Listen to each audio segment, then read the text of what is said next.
All right, so we're in stage 4 power cuts right now, but news just a little while ago from Eskom is that they need to push us to stage 5 load shedding. I think that'll kick in at 10 o'clock overnight and return to stage 4 in the early morning. It's a slight recovery from last week's stage 6 blackouts, but not much.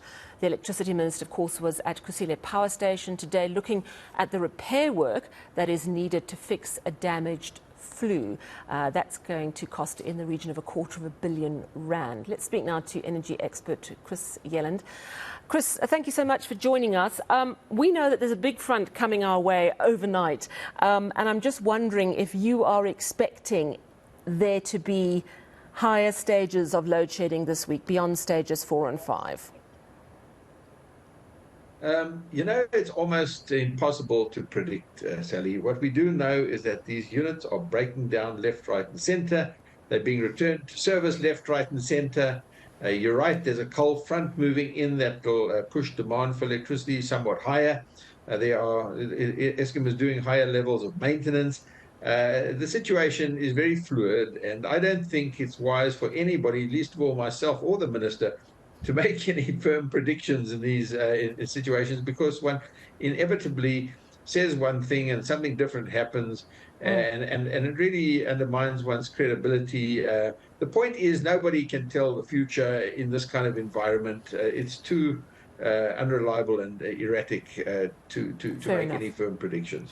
Do you agree with the minister that if they can get Kusile functioning properly, that's going to put us on much firmer ground, sort of around October, November? Well, I think we need to be, again, cautious and conservative in our expectations. Just to try and elaborate.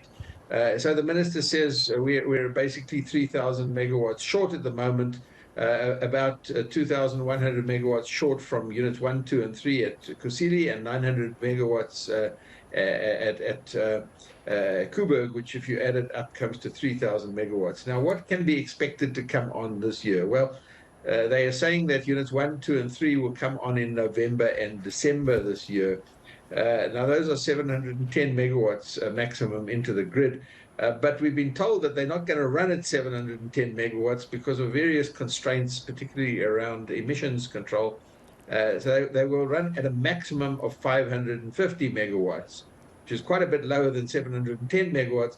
And I very much doubt whether they'll run at 550 megawatts continuously. I mean, if the past is anything to go by, these units are up and down, all the time. So we may only get a 50% availability factor, which is about 350 megawatts out of them on average. 3 times 350 is about 1,000 megawatts. So those units might help to reduce load shedding by one stage. And we must be conservative in what we say, because otherwise we raise expectations and they do not get met, and then there's criticism and egg on the faces and a loss of credibility. So I think we just need to be very cautious about over-optimistic expectations.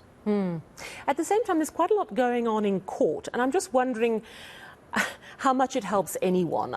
The DA is challenging Nersa's 30% increase over 2 years plan.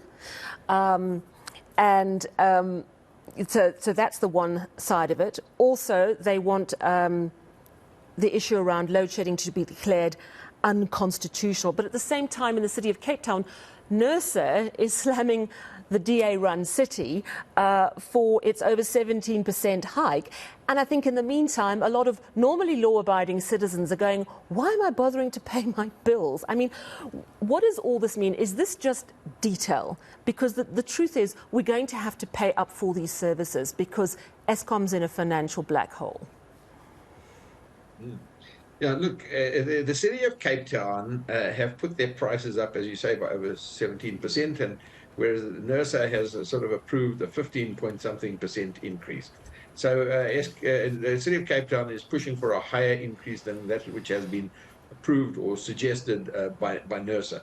Cape Town believe that this is essential in order to recover costs as well as to prepare for the future and to reduce load shedding for the residents of Cape Town.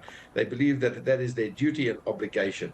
Nersa, on the other hand, believes that it has to serve to keep the prices as low as possible.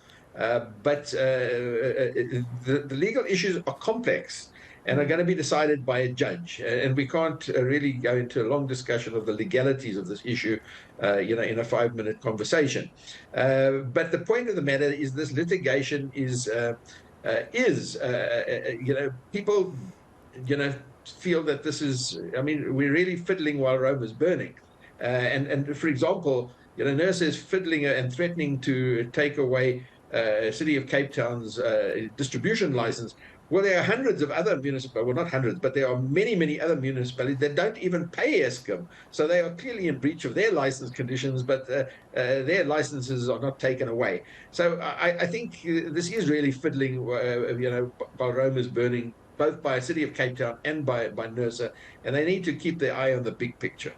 Absolutely. And the big picture, of course, is keeping the lights on. Thank you so much, energy expert Chris Yelland. And he's being really cautious, doesn't want to make any predictions about how soon we might be out of the woods, because it is, of course, so difficult to say with ongoing breakdowns.